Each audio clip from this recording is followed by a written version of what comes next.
नमस्ते, हमारा नाम है अभिषेक और आप देख रहे हैं विधि संपन्न। आज हमारे साथ फिर से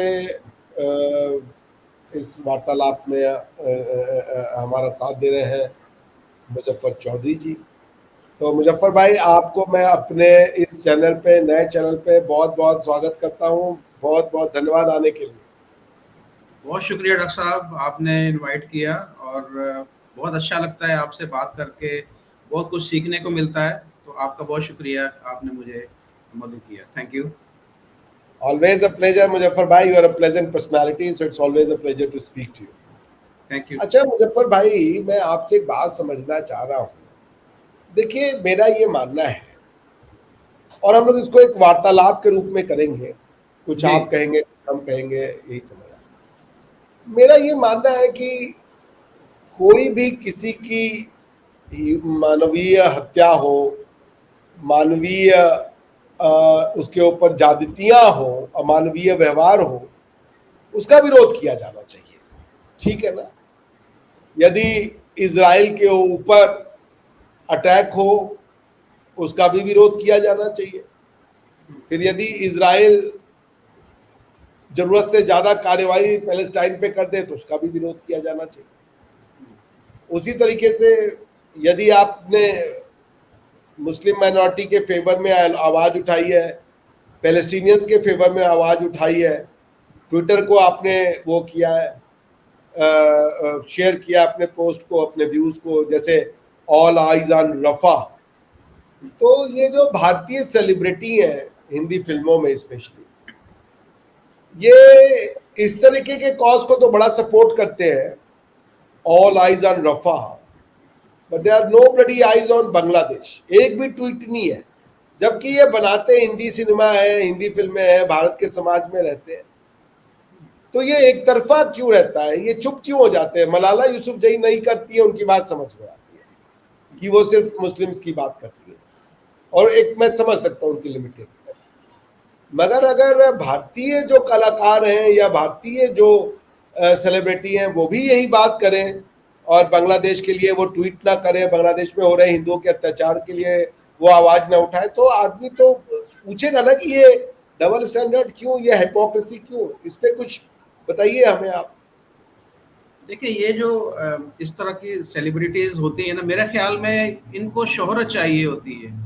ये सारा काम जो करती हैं, या जो भी ये इस तरह की ये पोस्ट करते हैं, या अपनी हमदर्दी का, जाली हमदर्दी का इजहार करते हैं, तो वो सिर्फ और सिर्फ अपनी मशहूरी, अपनी एडवर्टाइजमेंट, अपनी ये चाहते हैं कि जी दुनिया के अंदर उनकी वाह वाह की जाए, कि वो बोलें कि जी अमेरिका बोले देखें जी इन्होंने ये बात की है, या कोई भी इस तरह के जो है। तो लेकिन यहाँ पर इनको बांग्लादेश के अंदर मजालम जो नज़र नहीं आ रहे, ना ही मैंने किसी जो इंडियन बड़ा कोई आप पॉलिटिशियन लगा लें, या कोई फिल्मी अदाकार लगा लें, या कोई और जो लोग हैं भारत के जो मशहूर तरीन लोग हैं, वो ना पाकिस्तान के अंदर जो माइनॉरिटी है, ख़ासतौर पर हिंदू के ऊपर जो हो रहा अत्याचार हो रहा है, या बांग्लादेश में हुआ है, इसके ऊपर मैंने कभी बात नहीं सुनी। मैंने बारहा जो मेरे जो गेस्ट होते हैं इंडिया से होते हैं, या मेरी जब भी इंडियन से बात होती, तो मैं कहता हूँ कि आप लोगों को महसूस क्यों नहीं होती ये सारी चीज़ें, कि आप ना आपके अंदर वो उनके लिए दर्द है, ना आपके लिए वो फीलिंग्स है कि आप वो कह रहे हैं कि ये जुल्म हुआ, ज्यादती हुई है। सरसरी सा एक आप आपकी तरफ से या आपकी गवर्नमेंट की तरफ से स्टेटमेंट एक आ जाती है कि जी ऐसे है, और बस कहानी ख़त्म। तो मुझे ये लगता है कि कहीं न कहीं ये सारी चीज़ें जो है अपने पर्सनल इंटरेस्ट से जुड़ी हुई हैं। इन सब लोगों की जो आपने बात की है, जो बॉलीवुड से रिलेटेड लोग हैं, ये अपनी पर्सनल इंटरेस्ट को देखते हैं। और आपको पता है कि बॉलीवुड के अंदर जो ज़्यादा सरमाया है वो किन लोगों का है, वो उनके पीछे कौन सी चीज़ें चल रही, तो जाहिर बात है वो अपने जो प्रोड्यूसर्स हैं, इन्वेस्टर्स हैं, उनको नाराज़ तो नहीं कर सकते कि वो अगर इस तरह की बात करेंगे या कुछ चीज़ें जो उनको अच्छी नहीं लगेंगी। तो मेरा तो यही ख्याल है कि एक तो वो ये देखते हैं कि उनको कौन सी स्टेटमेंट से पब्लिसिटी मिलेगी, और दूसरा ये है कि वो इन सारी चीज़ों को भी थोड़ा मद्देनज़र रखते हैं कि ये मेरा ये ज़ाती ख्याल है कि बॉलीवुड के अंदर जो ज़्यादातर इन्वेस्टमेंट है वो बाहर से ही आती है। ज़्यादा इन्वेस्टमेंट जो है वो किसकी है वो आप भी जानते हैं। तो इस वजह से वो अपने जो आका हैं, जो उनके उनके ऊपर रूल करते हैं, उनके जो वो सारी चीज़ें उनको देखनी पड़ती है। इस वजह से वो ये नहीं देखते कि किसी की जान जा रही है, कोई किसी के साथ जुल्म हो रहा है, किसी के साथ ज़्यादती हो रही है। या मैं आपको बताऊं कि आज मेरे सामने ना वीडियोस कुछ मेरे एक दोस्त ने भेजी कि जिसके अंदर वो सारी चीज़ें जो है बांग्लादेश के अंदर जो हो रहा है वो मुझे दिखाई उन्होंने। तो मैं एक दो वीडियो सिर्फ देख सका हूँ, उससे आगे मेरी हिम्मत नहीं पड़ी कि मैं वो अगली वीडियोस जो है ना वो निकालूं या देखूं या क्या करूं। देखिए, कोई भी इंसान है, उसकी जान की उतनी अहमियत है जितनी कि मुझे मेरे मेरे लिए मेरी अपनी जान की अहमियत है। मेरे लिए मेरी अपनी अ, बच्चों की जान की जितनी अहमियत है, उतनी ही मेरे लिए अहमियत एक आम इंसान की है, ख्वाह वो किसी भी मज़हब से उसका तल्लुक हो, वो ख्वाह मुसलमान हो, ख्वाह वो हिंदू हो, ख्वाह वो क्रिश्चियन हो, ख्वाह वो सिख हो, ख्वाह वो यहूदी हो, जिस मर्जी हो मज़हब से उसका तल्लुक हो, लेकिन उसके अंदर भी तो एक जान है ना। जिस दिन हम ये चीज़ समझ जाएंगे कि हम अपने आप को भी उतना ही अहम समझें जितना कि हम दूसरे को अहम समझें, या अपनी अहमियत के बराबर दूसरे को अहमियत जब हम देंगे, तब ये सारी चीज़ें जो है होंगी। तो फिर अगर देखें, अगर मेरे भाई के साथ कोई ज़्यादती होती है, या मेरी बहन के साथ होती है, या मेरी बेटी के साथ, या मेरे बेटे के साथ, तो उसके ऊपर जितना मैं शोर या जितना मैं गुस्सा या जितनी मैं चीज़ें वो कर सकता हूँ, मुझे उतनी ही शिद्दत के साथ जो किसी और के साथ अगर ज़्यादती, जुल्म या जबर हो रहा है, तो उतनी आवाज़ मुझे वहाँ पर भी उठानी चाहिए। अगर मैं उतनी नहीं भी उठा सकता तो कम से कम आवाज़ तो उठाऊँ मैं, उसके ऊपर बात तो करूँ, उसके ऊपर रो-पिटो तो सही कि भाई वो देखो वहाँ पर क्या जुल्म ज़्यादती हो रही है, उसको नहीं होना चाहिए, उसको रोकें, उसका कुछ सद्देबाब करें। तो यही एक चीज़ है कि आप जब चीज़ों को बैलेंस करेंगे, देखेंगे, आप ये समझते हैं कि जो ज़्यादती जो है वो मेरे साथ हो रही है वो ज़्यादती है, अगर किसी और के साथ वो हो रही है तो वो ज़्यादती नहीं है। वो जो है वो जो होता है होता रहे, वो उनका और उनका मामला है, वो बांग्लादेश के मुसलमानों का और बांग्लादेश के हिंदुओं का मामला है, वो आपका मामला नहीं। तो ये गलत है, वो मामला आपका ही मामला है। अब अगर बांग्लादेश के हिंदुओं के मुझे तकलीफ है तो मैं उसके ऊपर भी बात करूंगा। अगर मुझे गजा के अंदर इसराइल की बमबारी मुझे बुरी लगती है, मुझे उसके ऊपर दुख होता है, तो मुझे बांग्लादेश के हिंदुओं के ऊपर भी अगर कोई जुल्म हो रहा है तो उसका भी मुझे दुख होना चाहिए। ये दोनों चीज़ों को हमें दुख होना चाहिए। ये नहीं कि मैं कहूँ कि जी उधर इसराइल ने अटैक कर दिया, वो वहाँ पर इतने बच्चे या मुसलमान शहीद हो गए, वो मुझे उसका अफसोस है। लेकिन बांग्लादेश के अंदर घरों से लोगों को निकाल कर उनको ज़िबा किया गया, उनकी बच्चियों के साथ ज़्यादती की गई, उसके ऊपर मुझे कोई दुख नहीं। तो ये मैं समझता हूँ कि तब मेरा ज़मीर मर चुका है, और मुझे अपने अंदर जो है वो दोबारा से देखने की, झाँकने की ज़रूरत है कि कौन-सी ऐसे मैंने काम किए कि जिसकी वजह से मेरा दिमाग भी मुझे जो मलामत नहीं कर रहा और मेरा दिल भी मुर्दा हो गया। तो मैं समझता हूँ कि ये जितने भी ये लोग हैं बॉलीवुड से या जो इस तरह के लोग हैं, इनके ज़मीर मुर्दा हो चुके हैं। इनके दिल जो है वो पत्थर हो चुके हैं। इनको ना तो इनको गजा के मुसलमानों से कोई तल्लक है, ना इनका इसराइल के ऊपर जो हमास ने अटैक करके उनकी बीवी बच्चियों को मारा, ना उनका उनको कोई अफसोस है, ना ही इनको बांग्लादेश के जो वहाँ के लोग जो हिंदुओं को ज्यादती की गई, उनको मारा गया, ना इनको उसका कोई अफसोस है। तो मैं ये, अगर कोई ऐसा है ना, मैं तो उसको इंसान मानता ही नहीं कि ये लोग इंसान कहलाने के काबिल ही नहीं है, कि जो जिसको किसी की तकलीफ का असर नहीं होता, जिसको कोई दुख नहीं होता, जिसको कोई अफसोस नहीं होता। देखें, इंसान क्यों है, इंसान, हमें इंसान क्यों कहा जाता है कि हमारे अंदर फीलिंग्स हैं, हमारे अंदर दूसरों की दुख को देखने की और उसको उससे असर लेने की जो सलाहियत है, उसी वजह से हम इंसान हैं। अगर कोई खुश है तो उसको उसकी खुशी देखकर अगर हम खुश होंगे तभी हम इंसान हैं। अगर कोई दुखी है, उसके दुख को देखकर हम अगर दुखी होंगे तभी हम इंसान हैं। अगर हम किसी के दुख देख के हमें कोई फ़र्क नहीं पड़ता, किसी को खुश देखकर हमें कोई फ़र्क नहीं पड़ता, तो हम में और जानवर में क्या फ़र्क है? कोई फ़र्क नहीं है। तो ऐसे लोग जो हैं, मैं माज़रत के साथ, हो सकता है मेरी बातों से आप एग्री ना करें, आप एक फ़िलॉसफ़र हैं, तो मेरी तो यही सोच है कि अगर आप किसी के दुख से दुखी नहीं होते तो आपको इंसान कहलाने का कोई हक नहीं है। तो आप इसके ऊपर थोड़ी-सी, आप मुझे भी थोड़ा-सा अगर समझा दें, कुछ गाइड कर दें, आपकी नज़र में ये सारे मामलात को आप कैसे देख रहे हैं कि क्या वजह है कि ये जो इतने बड़े-बड़े भारत के अंदर दानश्वर बैठे हैं, इतने बड़े बड़े वहाँ पर सेलिब्रिटीज़ हैं, अदाकार हैं, बहुत सारे लोग हैं जिनको लोग देखते हैं, सुनते हैं और उनसे मुतासर होते हैं। वो क्यों नहीं इस तरह की बातें जो है वो उनको उनके ऊपर असर करती है, वो क्यों नहीं ये सारा कुछ कहते या बोलते इसके ऊपर? देखिए मुजफ्फर भाई, आपने तो पहले बहुत अच्छी अच्छी बातें कही और मैं आपसे सहमत हूँ, मगर आपने कहा कि भारत का जो दानिश्वर है, भारत में पिछले कुछ सालों से, खासकर पिछले 60-70 सालों से जो दानिश्वर रहा है उसने झूठ को दानिश समझा है। जो जितना बड़ा झूठ बोल सकता है, जो जितनी बड़ी हेरा फेरी इंटेलेक्चुअली कर सकता है, वो उतना बड़ा भारत में दानिश्वर बना।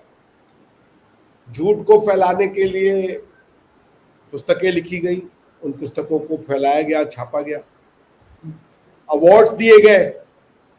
जिन लोगों ने जितने बड़े झूठ लिखे, नेशनल और इंटरनेशनल दोनों अवार्ड्स उनको मिले। अब मैं आपको बताऊं कि भारतीय फिल्म इंडस्ट्री है, वो बेसिकली अपने आप को कहती है हिंदी फिल्म इंडस्ट्री है, मगर उसने हिंदी भाषा के पुनरुत्थान के लिए कुछ काम नहीं किया। उसने बेसिकली उसको उर्दू के फॉर्म में बना दिया। भारतीय फिल्म इंडस्ट्री में जो गीत लिखे गए, भारतीय फिल्म इंडस्ट्री में जो उर्दू हिंदी फिल्म इंडस्ट्री में, उसका न तो वो स्क्रिप्ट तक देवनागरी भाषा में लिख के, देवनागरी स्क्रिप्ट में लिख के नहीं देते। तो आपने मानव की जगह इंसान वर्ड को पॉपुलराइज करा दिया। आपने प्रेम और प्यार की जगह मोहब्बत वर्ड को प्रमोट कराया। मेरी कोई दुश्मनी नहीं, मैं उर्दू को अपनी भाषा मानता हूँ और बहुत प्यारी भाषा मानता हूँ, मगर यदि आप उर्दू बोल रहे हैं तो उसको उर्दू तो बता के लोगों को बताया ना कि भाई ये उर्दू है, क्योंकि आप तो उर्दू को एक डिस्टिंक्ट भाषा मानते हैं। जी। तो आप एक फिल्म बनाएं, इंडियन फिल्म इंडस्ट्री में उर्दू फिल्म इंडस्ट्री भी होनी चाहिए। उर्दू भारत की भाषा है, लेकिन फिर आप अगर उसको हिंदी फिल्म इंडस्ट्री कहेंगे तो फिर गड़बड़ है। तो पॉइंट वही है।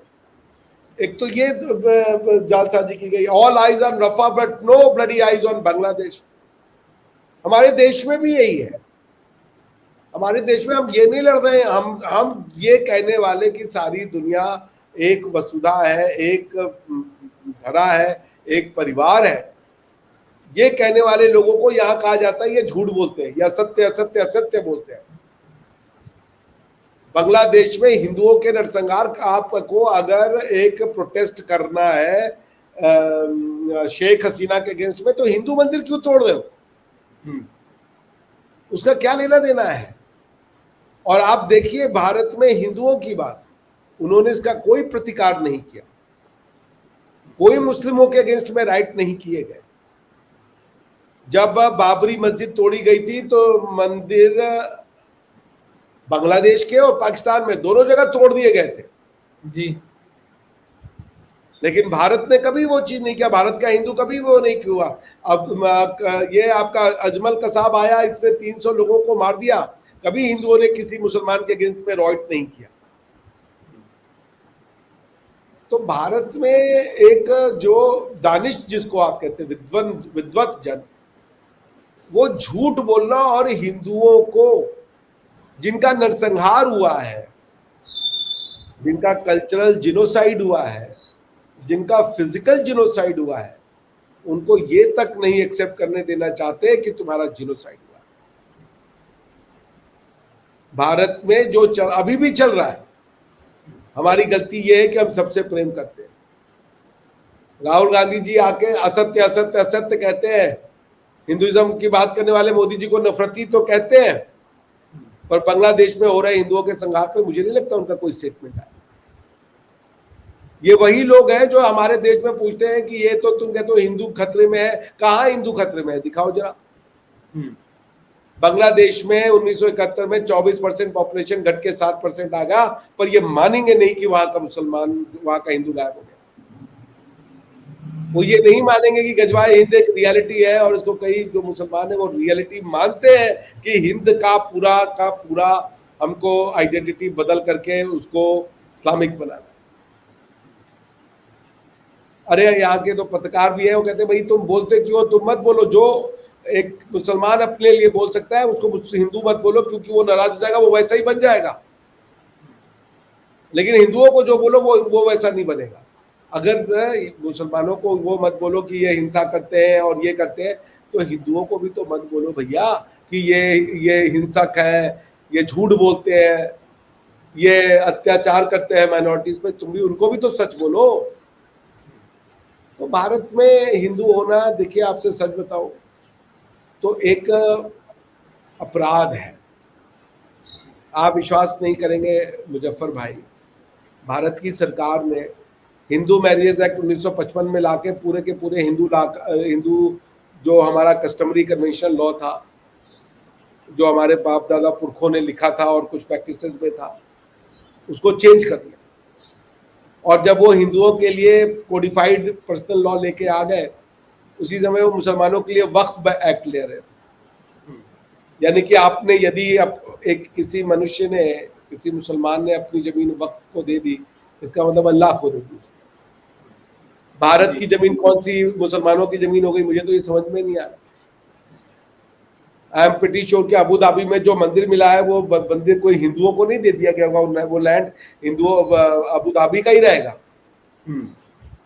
लेकिन वक्फ बोर्ड को यहाँ पे ये अधिकार दे दिया गया कि जो जमीन आपको लगती है कि ये मुसलमानों की है, उस पर आप जाके क्लेम कर लो, और वक्फ बोर्ड के सारे मेंबर मुसलमान होंगे, और जिस भी लैंड को वक्फ बोर्ड ने वो ताल ठोक दी कि ये हमारा लैंड है, वो फाइनल हो जाएगा। पता नहीं कितने लाख एकड़ है जमीन उनके पास, 8 लाख। इंडियन आर्मी और इंडियन रेलवे के बाद सबसे ज्यादा लैंड जो है वो वक्फ बोर्ड के पास है। मतलब अकबर का घोड़ा किसी इलाके में अगर मूद के चला गया था तो वो भी वक्फ बोर्ड की प्रॉपर्टी। भारत में कोई जमीन इस्लामिक कैसे हो सकती है, मैं तो यही नहीं समझ पा रहा। और ये किया गया, नेहरू जी ने लाया 1900, पहले ये 54 में आया एक्ट, 1995 में इसको कंसोलिडेट किया, 2013 में तो इसमें ऐसे ऐसे पावर दे दिए कि आप सोच नहीं सकते। भारत को इस्लामिक करने के लिए कोई एक वो नहीं छोड़ा गया। तो इन्होंने काम ऐसे किए कि वहां पर किसी भी खाली जगह जो देखते थे उनके ऊपर वो बना देते थे, कमरे बना देते थे। ठोक दिया क्लेम, गांव का गांव क्लेम ठोक दिया कि ये हमारी जमीन है। और उनको करना कुछ नहीं, उनको जाके कह देना है कि ये जमीन वक्फ की है। अब ये आपकी जिम्मेदारी की आप प्रूफ करो कि वो वक्फ की जमीन नहीं है। ये तो हालत है। गजवाए हिंद करने के 2 तरीके थे, एक तरीका था तलवार, दूसरा था वक्फ एक्ट। वक्फ एक्ट जो है वो तलवार थी जो गजवाए हिंद के नाम पे लोग नहीं निकाल सकते थे। तो 8-9 लाख एकड़ जमीन तो ले ली ना फिर उन्होंने। हाँ, तो वो ले लिए, तो जब ली गई है तो वापस गवर्नमेंट के पास एमिनेंट डोमेन का पावर होता है। गवर्नमेंट आपसे जबरदस्ती जमीन ले लेती है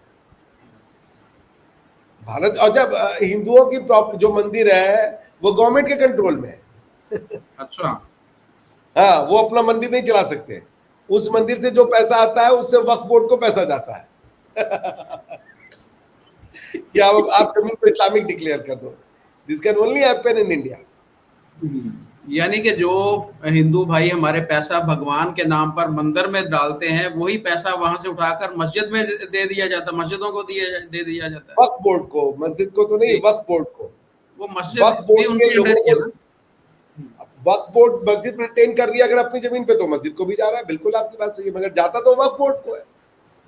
आपने वो ऐसे ट्रांजैक्शन समझिए, मैंने मंदिर में चढ़ावा चढ़ाया, किसी एक मंदिर में 40 करोड़ रुपए या 400 करोड़ रुपए सालाना चंदा आता है, चढ़ावा आता है। सरकार उसको टेक ओवर करती है, सरकार के पास जाता है वो। फिर सरकार जब उसके सरकार के एक शेकर में पैसा आ जाता है, तो ऐसा नहीं है कि मंदिर से कमाया गया पैसा सिर्फ मंदिरों में लगेगा, वो सरकार की रेवेन्यू बन जाती है। जब वो सरकार की रेवेन्यू बन जाती है तो सरकार उसको जो है अपने स्कीमों के तहत या दूसरे मदों के तहत उसको खर्च कर सकती है। तो अब मान लीजिए अगर सरकार ने कहा कि हम वक्फ बोर्ड को 1000 करोड़ जो है सालाना वो देते हैं, क्योंकि उनके बिल्डिंगों को मेंटेन करना, उनके जो वक्फ बोर्ड मेंबर है, सारे वक्फ बोर्ड के मेंबर मुसलमान होंगे सर, और ये देश सो कॉल्ड सेक्युलर है। मैं बता रहा हूँ ना, गजवाए हिंद की तलवार का नाम वक्फ एक्ट है, वक्फ एक्ट। अच्छा, चले जो ये जो आप बता रहे हैं कि जी जो चढ़ावा मंदिरों को चढ़ता है वो जो है वो सरकार के पास चला जाता है, वहां पर इतने ज्यादा मज़ार भी हैं, तो मुसलमान जो है वो मज़ार के ऊपर भी जाते हैं, वो भी उसी तरीके से वहां पर जो है वो नजर न्याज देते हैं, पैसे भी वो डालते हैं वहां पर। तो वो पैसे किधर जाते हैं? वो भी सरकार के पास जाते हैं या वो वक्फ बोर्ड के पास जाते हैं? वक्फ बोर्ड के पास नहीं जाएंगे, वो उस मजार कमेटी के पास जाएंगे। अच्छा। वक्फ बोर्ड नहीं, तो वो मुतवल्ली होगा सरकार ना, के पास वक्फ नहीं बोर्ड तो जाते, ट्रस्ट है। वक्फ सरकार बोर्ड के एक पास नहीं ट्रस्ट है। जाते। नहीं, सरकार के पास नहीं जाएगा। हम्म। जो दरगाह हो गई, मस्जिदें हो गई, उनका चंदा उसका जो इमाम होगा, जो उसका अगर कोई मुतवल्ली होगा तो वो ले लेगा। वक्फ बोर्ड अलग है, और ये जो मजारें और ये सब, जैसे ये निजामुद्दीन का मजार है, उसमें जो पैसा आएगा वो उनके उसको जाता है, जो उसके करता धरता है उनके पास जाता है, उसका वक्फ बोर्ड जो से कोई गद्दी लेना नहीं। जो गद्दी नशीन है वहां पे। हाँ, जो गद्दी नशीन है। अब अगर मान लीजिए कि वक्फ बोर्ड ने कहा कि हजरत निजामुद्दीन जो है वो वक्फ की जमीन है, तो फिर अब वहां से पैसा आने वाला, वो कैसे आपस में मैनेज करते हैं, ये मुझे नहीं पता। तो ये हालत है इस देश में। इस देश को इस्लामिक बनाने के लिए क्या नहीं किया गया और क्या नहीं किया जा रहा। और आप बोलेंगे तो आपको बिगेट कह देंगे, आपको कहेंगे कम्युनल है। हम अगर चुपचाप इसका इस्लामिसाइजेशन होने दें तो हम बहुत अच्छे इंसान हैं, अच्छा, मगर हम एक भारत एक एक सवाल आपकी इसी बात से मेरे ज़हन में आया कि पाकिस्तान की आबादी देखें तकरीबन 24-25 करोड़ हो चुकी है। बांग्लादेश की आबादी मेरे ख्याल 18-20 करोड़ के करीब होगी। इंडिया के अंदर जो मुसलमान हैं वो भी 25-30 करोड़ के करीब शायद होंगे इतने। ये टोटल अगर हम इसको मिला दें तो ये 60-70 करोड़ की आबादी बनती है इनकी। तो अगर ये पार्टीशन ना होती तो ये सारा जो एक खित्ता था उसकी क्या आप समझते उस वक्त, आज आज उसकी क्या हालत होती, क्या शक्ल होती?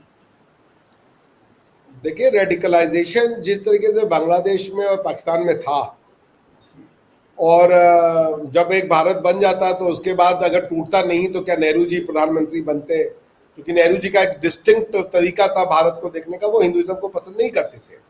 वो अपने आप को एक्सीडेंटल हिंदू कहते थे, कल्चरल मुसलमान कहते थे अपने आप को, और एजुकेशन वाइज इंग्लिश कहते थे। तो अब उस समय, अब देखिए, मुसलमान जहां भी पॉपुलेशन में बढ़ेगा उसका मैंडेट क्लियर है कि हमें यहाँ इस्लाम नाफिज करनी है। तो अगर मान लीजिए यहाँ पे 24-24 करोड़ भी ले ले या 20-20 करोड़ भी ले ले, 60-70-65 करोड़ मान ले, 70 करोड़ मान ले, भारत की 1.4 की आबादी है, 1.4 में 24 हटा दे अगर, तो 1 करोड़ 10 लाख, 1 अरब 10 लाख भी, 1 अरब 10 करोड़ हिंदू होते और करीबन 70-75 करोड़ मुसलमान होते। तो फिर आप सोच लेते क्या पॉपुलेशन होती। यानी टोटल पॉपुलेशन जो होती है 1 करोड़ 40 लाख में आप 50 करोड़ जोड़ दीजिए तो 2 अरब के आसपास होती।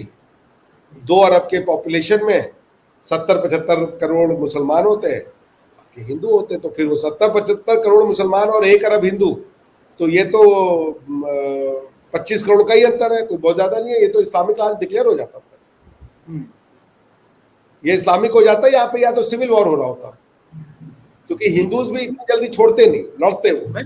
पार्टीशन से पहले तो इस तरह के हालात नहीं थे, तब भी तो इकट्ठे थे ना सारे, उस वक्त तो ये सारी बिल्कुल, चीजें नहीं थी। पार्टीशन से पहले ऐसे हालात थे, कैसे नहीं थे ऐसे अच्छा। हालात? क्या औरंगजेब ने मंदिर नहीं तोड़े? मथुरा के केशव राव का मंदिर तोड़ करके उसकी जो विग्रह थी उसको क्या उन्होंने आगरा के मस्जिद के नीचे नहीं चुनवाया? क्या अरबों ने आकर के हिंदू राजाओं की और उनकी ये जौहर क्यों करती थी लड़कियां? राजा दाहिर की बेटी ने क्यों जौहर कर लिया था? राजा दाहिर की वाइफ ने क्यों जौहर कर लिया था? बिल्कुल यही हालात थे। उस समय जो था वो हुक्मरान वर्ग करता था, मुसलमान तो उस समय लोग धीरे धीरे बन रहे थे। हालात इस्लाम के आने के बाद इंडिया में कोई हिंदुओं के लिए रिस्पाइट नहीं रहा है। उसमें यही है कि कोई एक राजा बड़ा बेनोवलेंट था, उसने अपने मंदिर में, अपने मंत्री परिषद में किसी हिंदू को एक छोटा सा मंत्री परिषद दे दिया, उसी को लोग ढोल बजाते पीटते, उसके बदले में उनकी बेटी ले लिया। हालांकि ये भी है, अकबर की ज्यादा मिसाल देते हैं कि वो अकबर जो है वो अकबर बड़ा सेक्युलर था, तो अकबर सेक्युलर था तो उसने भारत को भारत की आइडेंटिटी के साथ क्यों नहीं एक्सेप्ट किया? प्रयागराज का नाम इलाहाबाद करने की क्या जरूरत थी?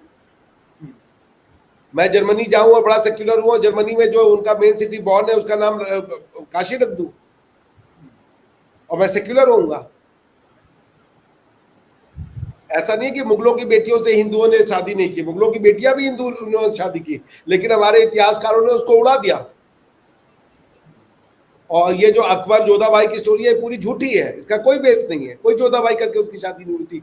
अकबर ने दूसरे किसी हिंदू राजा की लड़की से शादी की होगी, उसको मैं नहीं डिनाई कर रहा, मगर Akbar Jodhabai is a story which has no base, वो हिंदुओं को छुड़ाने के लिए लिखी गई है। तो पॉइंट ये है कि यहाँ पे आप जो कह रहे हो ना कि आजादी के पहले ऐसा यही होता था भाई। भारत में पहला टेररिज्म अगर आप माने तो ये मोहम्मद बिन कासिम ने किया ना, टेरर अटैक। और भारत में पहला पॉलिटिकल टेरर अटैक तो यही कर रहे थे शेख मुजीबुर रहमान और इनके जैसे लोग, जिन्होंने कहा कि डायरेक्ट एक्शन डे में कलकत्ता को जला देंगे। हम डायरेक्ट एक्शन डे क्या था? डायरेक्ट एक्शन मतलब कि अगर आप पाकिस्तान को नहीं अलग करोगे भारत से तो हम सीधा अटैक कर देंगे आपके ऊपर जी। और आप कह रहे हैं कि आजादी के पहले माहौल ऐसे नहीं थे। भाई शुरू से यही माहौल रहे हैं, कोई इक्का दुक्का इधर उधर रहा जो कि बड़ा वो हो गया, कोई रसखान पैदा हो गया, कोई कुछ पैदा हो गया, कोई 10-15 साल के लिए कोई राजा थोड़ा बेनोवलेंट हो गया। मगर ये कहिए कि उन्होंने अपने आप को हिंदू माना। तुम हिंदू लैंड पे आके शासन कर रहे हो, अपने आप को हिंदू नहीं कहोगे? ऋषि सुनक जाकर के ये राजा मुसलमान हो सकता था, कोई दिक्कत नहीं है, मगर क्या ऋषि सुनक जो है वो इंग्लैंड का राजा बन करके वहां पे क्रिसमस को बैन कर सकता है? क्या वो वहां की मस्जिदों को तोड़ के वहां मंदिर बना देगा? ये जो मूर्खता वाली बातें करते हैं इनका कोई वो नहीं है। और इसी वजह से ऑल आइज ऑन राफा। लेकिन भारत में, अरे बांग्लादेश में छोड़िए, भारत के बंगाल में जब इलेक्शन में बीजेपी जीती थी पिछली बार, इतना नरकटन वो मचा था आप सोच नहीं सकते। मुसलमानों ने लोकल हिंदुओं की इतनी हत्या करी, कुछ नहीं हुआ। कोर्ट को इंटरफेयर करना पड़ गया था कि भाई ये हो क्या रहा है, मगर वो उसको हमारा मीडिया जो है उसको डेमोक्रेसी मानता है। तो ये जो कम्युनिस्ट मीडिया है ना, इसने, कम्युनिस्ट की आदत है झूठ बोलने की,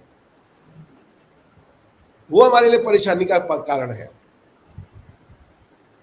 मेरे जो कलीग थे वो उन्होंने कहा नहीं, जैसे ही कोई ऐसा अटैक होगा ना, जो हिंदुओं पे अभी जो हिंदुओं का नरसंहार हो रहा है बंगाल में, वैसा होगा ना, आपको तुरंत फेसबुक पे, यूट्यूब पे और दूसरी जगह स्टोरी चलने लगेगी कि कैसे एक मुसलमान ने हिंदू की जान बचा ली। अरे भाई उसको नहीं पसंद है, हिंदू इस बात को एक्सेप्ट ही नहीं कर रहे। कोई 10-15 लोग होंगे उनको अच्छे लोग होंगे, उनको दिक्कत नहीं है हिंदुओं से, लेकिन 100 में 90% लोग वही है भाई जिनको दिक्कत है, उनको नहीं अच्छा लगता ये चीज। तो उनके अच्छे लगने के लिए क्या हिंदू खत्म हो जाए? एक ही तरीका है, या तो हिंदू खत्म हो या तो वो अपने सोचने का तरीका बदले। और जब तक तुम सोचने का तरीका नहीं बदल पाओगे, जब तक तुम उनको जो है वो कवर फायर दोगे, कवर फायर दोगे, उनके सच को भी झूठ बता के प्रदेश कर दोगे, झूठी कहानियां चला दोगे। वो ISIS के समय कहानी चला था कि इसने ISIS ने 3 लोगों को बुलाया और कलमा बोला, पढ़ो, नहीं पढ़ पाए तो गर्दन काट दी। उसने कहा, उसने जिसने गर्दन काटी उसने कुरान नहीं पढ़ी थी। ये कहानी चल पड़ी कि अगर उसने कुरान पढ़ी होती तो गर्दन नहीं काटता। अब ये कहानी चल पड़ी। तो ओवरऑल बात ये है मुजफ्फर भाई कि सच बोलना पड़ेगा। और मुसलमान के साथ भी जाती है कि वो अपना सच नहीं बोल पाता। उसकी तमन्ना है कि भारत में जो इस्लामिक राष्ट्र आ जाए, आप उसको भी सच नहीं बोलने दे रहे। और वो उससे कह रहे हो कि इस्लामिक राष्ट्र आएगा, तुम चिंता मत करो, तलवार की जगह हम वक्फ एक्ट दे देंगे तुमको, तलवार की जगह हम तुमको कश्मीर दे देंगे, तलवार की जगह हम तुमको जो है किताबों में ऐसी बातें पढ़ा देंगे कि मुगल बहुत महान थे। हिंदुओं को दिमागी रूप से हम ये बता देंगे कि तुम जो कर रहे हो सही हो। ये इंडिया जो है वो सेक्युलर कंट्री है, हिंदू राष्ट्र नहीं है। ये भी एक तरीके से गजवाई हिंद का ही वेपन है। वेपन का कोई फॉर्म थोड़े होता कि वेपन सिर्फ तीर, भाला, बंदूक होगा।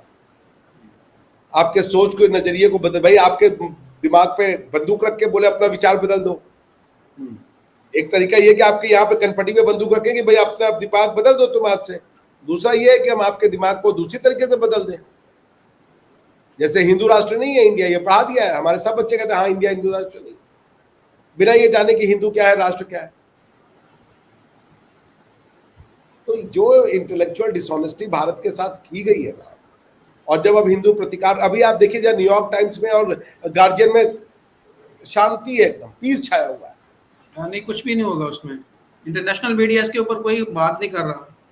कोई नहीं। और उन्होंने क्या लिखा है बताया, बांग्लादेश में Hindus were having a revenge attack, यानी कि हिंदुओं ने गलत किया था, उसके ऊपर बदला लिया जा रहा है उनसे। अब बदला लिया जा कश्मीर रहा में यही हुआ, तो यही बरखा दत्त कह रही थी कि चूंकि यहाँ के मुसलमानों के पास सरकारी नौकरी नहीं थी, उसमें हिंदू कश्मीरी पंडित बैठे थे, इसलिए ये हुआ। मतलब वो मानना ही नहीं चाहते कि भाई वो इसलिए नफरत कर रहे कि वो ये बुत परस्त है और ये क्या नाम है, इसको हम इस्लामिक वो कह रहे हैं कि हमें यहाँ निजाम मुस्तफा चलाना है, और बरखा दत्त कह रही है कि नहीं, ये यहाँ के कश्मीरी पंडितों की वजह से हो रहा है। इससे ज्यादा इंटेलेक्चुअल डिसऑनेस्टी क्या है? वो यूट्यूब पे आपको वीडियो मिल जाएंगे, वो एक आदमी से पूछ रही है, कश्मीर का एक कोई लड़का था जो कि जवानों की गोली से घायल हो गया था, उससे पूछती है तुम ये काम क्यों करे, तो बोलता है इस्लाम के काम में। तो बोलते हैं अच्छा अच्छा कश्मीर के लिए? बोला नहीं नहीं इस्लाम के काम के लिए। नहीं नहीं कश्मीर के लिए। बुरहान वानी बोल के गया कि मैं यहाँ इसलिए मर रहा हूँ क्योंकि मुझे इसको जो है इस्लामिक राष्ट्र बनाना है। अब वो कह रहे हैं कि बुरहान वानी जो है एक गुमराह बच्चा था। 25-26 साल में बच्चे गुमराह हो रहे हैं। हम तो 25-26 साल में भैया LLM करके जॉब की तलाश में आ गए थे। तो बॉटम लाइन है कि सच नहीं बोलेंगे, जो यूरोप ने नहीं किया, जो यूरोप ने किया वो नहीं करेंगे, रेनेसां नहीं लाएंगे, नहीं सोचने। भाई दो ही तरीका, या तो हिंदू खत्म हो जाए तो इस एरिया में पीस होगा, और या तो मुसलमान अपने सोचने का तरीका बदल। दो ही तरीका है, हिंदू खत्म होंगे नहीं, क्योंकि आपने बड़े बड़े तलवार लगा के देख लिए। आज अफगानिस्तान पूरा इस्लामिक राष्ट्र है, पूरा शरिया से चल रहा है, लेकिन उसको भी अपने चलने के लिए किसी बांग्लादेश या पाकिस्तान का सहारा नहीं लेना पड़ रहा है। सहारा वो मोदी की तरफ ही देख रहा है। उसको खाने के लिए अन्न पाकिस्तान नहीं देता, उसको खाने के लिए अन्न और दूसरे समाज के लिए दवाइयों का इंतजाम कोई पाकिस्तान और बांग्लादेश नहीं कर रहे, वो हिंदुस्तान नहीं कर रहा है। हिंदुस्तान के लोग अपना पेट काट के, अपनी हिंदू वाला पेट काट के और एक मुसलमान का पेट भर रहे हैं वहां पे। और वो मुसलमान अगर ये सपने देख रहा है कि हम इनको जो है इस्लामिक बना देंगे, तो इससे बड़ा कोई डबल स्टैंडर्ड हो सकता है? वो अपना पेट काट रहा है कि आप वहां पे मुसलमान बने रहो, और आप वहां पे उसी के पेट काटे हुए का अन्न खा के बोले हम इनको मुसलमान बना देंगे। तो ये तो सोचना पड़ेगा कि कौन गलत है। पॉइंट रिलीजन की नहीं है, पॉइंट है एक समय आता है आपको जो मानना है मानो, उसको पर्सनल बनाओ, सामाजिक मत बनाओ, पॉलिटिकल मत बनाओ। मुसलमान ये नहीं कहता कि मुझे अल्लाह चाहिए, वो कहता है मुझे देश चाहिए, मुझे पावर चाहिए, मुझे प्राइम मिनिस्टर चाहिए, प्रेसिडेंट चाहिए, आर्मी चीफ चाहिए, मुझे तोप चाहिए, मुझे तलवार चाहिए, मुझे टैंक चाहिए। अगर वो दुनिया से कहे कि मुझे अल्लाह चाहिए, किसी को दुनिया में प्रॉब्लम नहीं है। वो कह रहे देश हमारे नाम करो जी। इंग्लैंड भी चाह गए तो असी शरिया फॉर यूके। ये कौन सा रिलीजन है भाई? आपको मैं तो अल्लाह को बहुत प्यार करता हूँ, आप भी बहुत प्यार करते हैं, कोई दिक्कत नहीं है। आप नमाज करेंगे, मैं आपकी नमाज में आपके साथ खड़ा हूंगा, आपको मस्जिद मैं ले चलूंगा, आप मेरे घर में आके नमाज पढ़ें। मगर आप नमाज पढ़ लें, मिश्रा जी का परिवार मिश्रा जी को जो है वो मस्जिद बना दे, उसको मिश्रा जी भी कलमा पढ़ ले, ये मानसिकता दिक्कत है। मिश्रा जी अपने घर में ला करके नमाज पढ़वा रहे हैं, लेकिन हम अपने घर में ला के मंदिर की घंटी नहीं बजवा सकते, एक तरफा चाहिए। जमजम का पानी मिश्रा जी पी ले, पर हम गंगा का पानी अगर पी लेंगे प्रसाद समझ के तो पाप हो जाएगा। तो एक ही तरीका है, आप हिंदू को खत्म करने जाओगे नहीं हो पाए, बड़े बड़े ताकत नहीं कर पाए। भारत आज भी खिला पिला रहा है मुसलमान देशों को। अफगानिस्तान उसका एग्जाम्पल है। अफगानिस्तान को दुनिया में कुछ चाहिए होता है तो भारत की ओर देखता है। So all eyes on Rafah. लेकिन हमारे आगे किसी भी सेलिब्रिटी और पॉलिटिकल पार्टी के मुंह से बात नहीं निकलेगी कि हिंदुओं की लाइफ भी मैटर करती है। कब से मारे जा रहे हैं? पिछले 1000 साल से। सच तो बताओ यार, सच ही नहीं बोलना चाहते। भाई इनको एडवेंट ऑफ इस्लाम करके पढ़ा दिया। खैर, तो मेरा बहुत दुख हुआ है। और ये फिल्मों वाले जो देखते हैं इनकी फिल्में, वो भी बेवकूफ है। ऐसे ही फिल्में देखो, साउथ वाली फिल्में देखो, वो अपनी जमीन से, अपने कल्चर से जुड़ी हुई है। हमें भैया किसी का धर्म नहीं मिटाना। हम चाहते हैं मुसलमान अरबों में खूब खुश रहे, पाकिस्तान का मुसलमान भी खूब खुश रहे, और अफगानिस्तान का भी मुसलमान खूब खुश रहे, बांग्लादेश का भी। हमें हमारे यहाँ जीने दो भाई। ईश्वर करे कि आपके यहाँ दूध दही की नदियां बह जाए, हमें कोई दिक्कत नहीं, बांग्लादेश में भी बह जाए, अफगानिस्तान में भी बह जाए, लेकिन हमारे यहाँ भी तो बहने दो। अब आपकी दिक्कत है कि आप क्या बह गई तो पहले मिर्चा जी वाली सुखा दो। यहाँ पर ये चाह रहे खून खून की नदियां बहें, वहां पर हाँ दूध और शहद की बहें, यहाँ पर खून की बहें। जी बिल्कुल। तो ये तो आपको क्या लगता है ये होगा? खून आप बहाने आओगे तो अब आज के जमाने में क्या ये तलवारों की जंग रह गई है? अब आप इंडिया को हरा नहीं सकते, सारी मुसलमान ताकतें मिलके भी आ जाए ना, इंडिया को नहीं हरा सकते। आप इंडिया के कुछ बात को तबाह, और जो लोग कहते हैं ना कि इंडिया सिर्फ हिंदू सिर्फ इंडिया में रहते हैं, बाकी जगह हिंदू रहते हैं, हर वो आदमी हिंदू है जो कहता है कि तुम्हारा रिलीजन जो है वो तुमको मुबारक हो, रिलीजन जो है वो तुम्हारा पर्सनल मैटर है, वो हिंदू है। हर आदमी जो कहता है कि पूरी दुनिया मेरा घर है वो हिंदू है, क्योंकि वेद किसी को ये नहीं मानता कि ये मान लो तो हिंदू है, वो ह्यूमैनिटी को डिस्क्राइब करता है। हर आदमी जो योग करता है वो हिंदू है, हर आदमी जो आयुर्वेद में मानता है वो हिंदू है, हर आदमी जो ये कहता है कि अल्लाह भी सच है वो हिंदू है, हर आदमी जो ये कहता है जीसस भी सच है वो हिंदू है, हर आदमी जो ये कहता है कि जीसस भी सच है, भगवान श्री राम भी सच है, विष्णु जी भी सच है, ब्रह्म भी सच है, वो हिंदू है। हिंदू में भगवान का कॉन्सेप्ट वो नहीं है जो आपको भगवान समझ में आता है, उसका कॉन्सेप्ट ब्रह्म का है, एनर्जी का है। उसको भगवान का नाम भगवान नहीं है, भगवान, देवता, गॉड, पौरुष, परम पिता, ये अलग अलग चीजें हैं, मगर जो उसका गॉड है वो ब्रह्म है, वो चेतना है। तो हिंदू को नहीं मिटा पाओगे तुम, क्योंकि जैसे ही पूरा यूरोप सेक्युलर हुआ वो हिंदू हो गया। जब जिसने जो कहा कि तुम्हारा सब रिलीजन सही है वो हिंदू हो गया, क्योंकि सारी दुनिया को ये पाठ पढ़ाने वाले कि सब रिलीजन सही है वो हम थे। यूरोप अगर फ्रीडम ऑफ रिलीजन की बात करता है तो हम इक्वलिटी ऑफ रिलीजन की बात करते हैं। फ्रीडम ऑफ रिलीजन का मतलब है तुम्हारा रिलीजन गलत है लेकिन तुम प्रैक्टिस कर लो।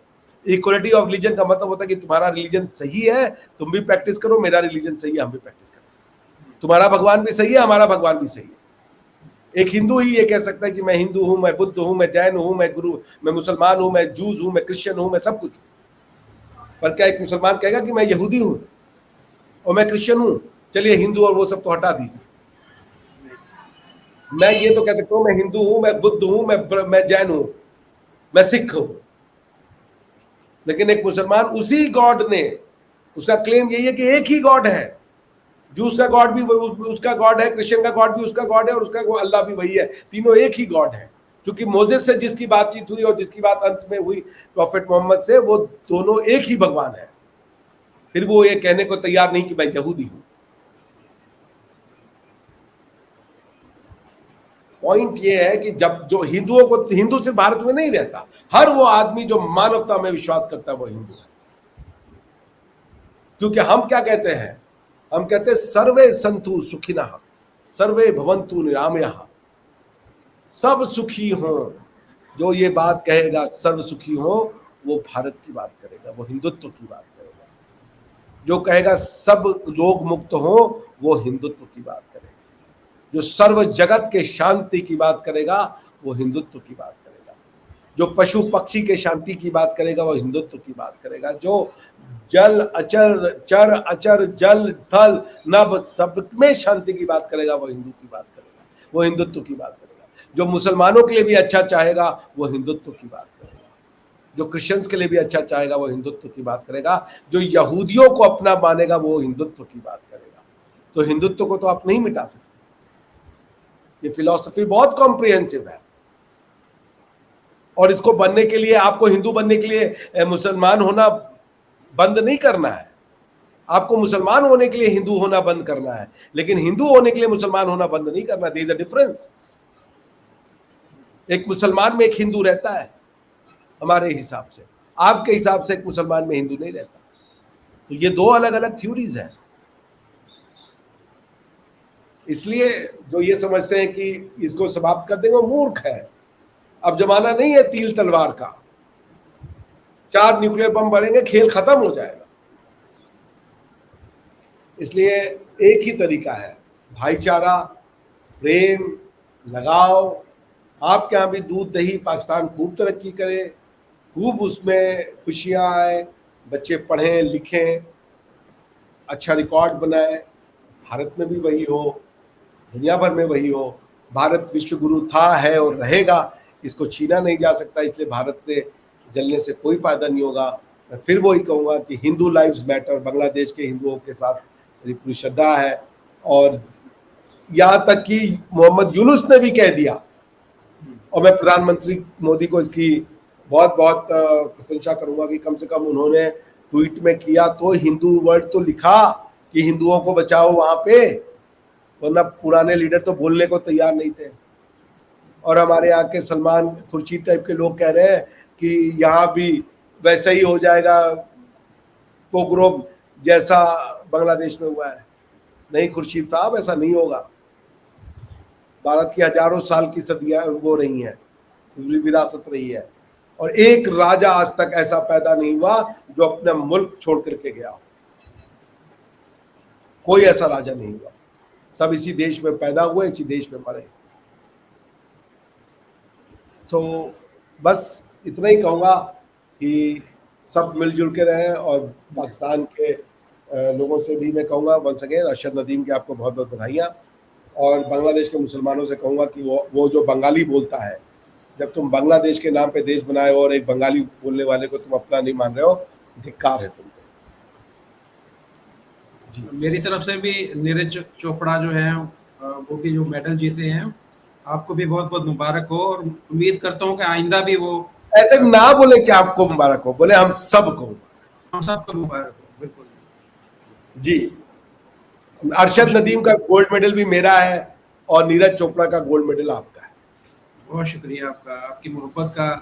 आप हमेशा बहुत प्यार दिखाते हैं, बहुत मोहब्बत दिखाते हैं, और अपनापन ही नजर आता है आपकी हर बात में से। तो आपने कभी नहीं समझा कि हम सरहद के उस पार बैठे हैं।